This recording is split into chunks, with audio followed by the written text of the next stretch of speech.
กะแลงหน้ากะแลงแห้งแห้งคักแต่นอคักแต่นอคักแต่นอให้ซอยบอน้องจ้าหน้าน้องต้องการน้ำหน้าทงหน่อยที่อีแม่ให้มาปั่นคันนาจนว่าใหญ่ใหญ่ใหญ่ยังบอกเคยได้วางไทยรอแต่อายมาไทยเอามาดันดันดันนั่งลกหญ้าไปวันทั้งแสบทั้งคันบักหอยมันตำตรีนหอดฤดูสิทำกินเอากาดปากลงดินบ่ได้สิให้อายเฮ็ดจังใดหรืออายต้องไปปล่อยน้ำใส่หน้าน้องสิเอาน้ำเข้าไหลสำใดบอกมาไวๆอายพร้อมจะปล่อยน้ำอายสิไปปล่อยน้ำใส่หน้าคนงาม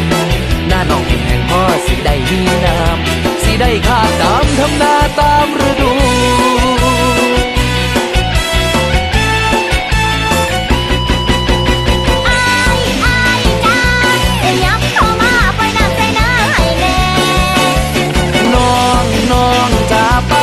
คันแท้หน้าน้องคือใหญ่คักแท้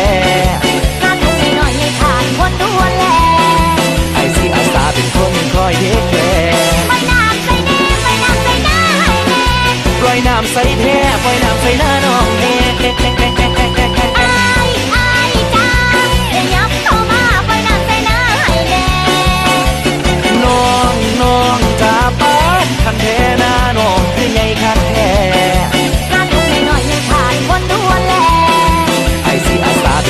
คอยเทคแคร์ปล่อยน้ำใส่แน่ปล่อยน้ำใส่หน้าให้แน่ปล่อยน้ำใส่แท้ปล่อยน้ำใส่หน้าน้องแน่ปล่อยน้ำใส่แน่ปล่อยน้ำใส่หน้าน้องแน่